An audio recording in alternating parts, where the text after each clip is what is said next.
ছাত্র জনতার অভ্যুত্থানের মধ্য দিয়ে গেল ৫ আগস্ট দেশ ছাড়েন শেখ হাসিনা। এরপর বিভিন্ন সময় বঙ্গবন্ধু কন্যা ও তার ছেলে সজীব ওয়াজেদ জয় ভিডিও এবং অডিও বার্তা দিয়ে চাঙ্গা রেখেছেন দলের নেতাকর্মীদের।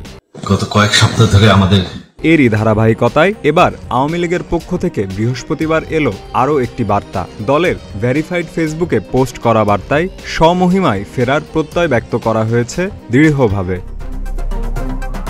ফেসবুক পোস্টটিতে বলা হয়, কেউ যদি মনে করেন অত্যাচার নির্যাতন করে আওয়ামী লীগকে ধ্বংস করে দেবেন, তাহলে তারা বোকার স্বর্গে বাস করেন। দলের শেকড় অনেক গভীরে। এই দেশের জন্মের সঙ্গে আওয়ামী লীগের সম্পর্ক। দেশের ঐতিহ্যবাহী দল স্বমহিমায় ফিরে আসবে, অসমাপ্ত উন্নয়নের কাজ এগিয়ে নিয়ে যাবে, দেশকে বিশ্বের বুকে একটি উন্নত রাষ্ট্র হিসেবে প্রতিষ্ঠিত করবে। সেখানে আরও বলা হয়, চারদিকে সবার মাঝে এক সংকটময় অরাজক পরিস্থিতি তৈরি করেছে আওয়ামী লীগ এবং দলের সভাপতি শেখ হাসিনা যে কোনো পরিস্থিতিতে আপনাদের পাশে আছেন এবং থাকবেন। আপনারা সবাই মহান সৃষ্টিকর্তার কাছে দেশ ও দেশের জনগণের জন্য দোয়া করবেন। এতে আরও বলা হয়, এখন হয়তো সবকিছু অনুধাবন করতে পারছেন কি পরিস্থিতিতে শেখ হাসিনা দেশ ছেড়েছিলেন। ষড়যন্ত্রকারীরা আরও লাশ চেয়েছিল। তিনি চাননি আর কোনো বাবা মায়ের বুক খালি হোক। তাই সময়ের প্রয়োজনে এই সাময়িক পদক্ষেপ নিয়েছেন শেখ হাসিনা। সরকার তাদের সব দাবি মেনে নিয়ে তদন্ত সাপেক্ষে সুষ্ঠু বিচারের নিশ্চয়তা দিয়েছিল। নিহত সব পরিবারের পাশে দাঁড়িয়েছিল।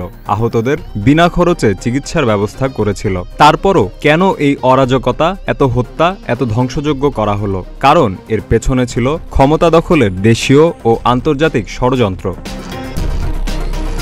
আওয়ামী লীগ তাদের পোস্টটিতে আরও জানায়, ছাত্রদের আন্দোলনকে হাইজ্যাক করে হত্যা ও অগ্নিসংযোগ শুরু করেছে দেশের রাজনৈতিক অপশক্তি ও বিদেশি এজেন্টরা।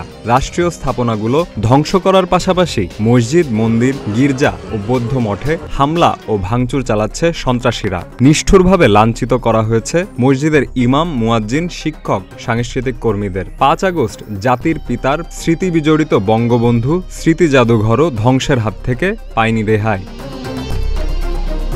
বার্তায় বলা হয়, যুক্তরাষ্ট্রে অবৈধ সরকারের প্রধান উপদেষ্টা ডক্টর ইউনুস বলেছেন, এই আন্দোলন একদিনে সৃষ্টি হয়নি, এর পেছনে দীর্ঘ পরিকল্পনা ছিল এবং এর মাস্টারমাইন্ড হিসেবেও একজনকে পরিচয় করিয়ে দিয়েছেন। তিনি বলেছেন, অনেক দিনের পরিকল্পনার ফসল নাকি তার এই সরকার। এ থেকে বোঝা যাচ্ছে এটা ছাত্রদের কোটার আন্দোলন ছিল না। তাই সব দাবি মেনে নেওয়ার পরও তারা পরিকল্পিতভাবে সারা দেশে অরাজকতা চালিয়েছে।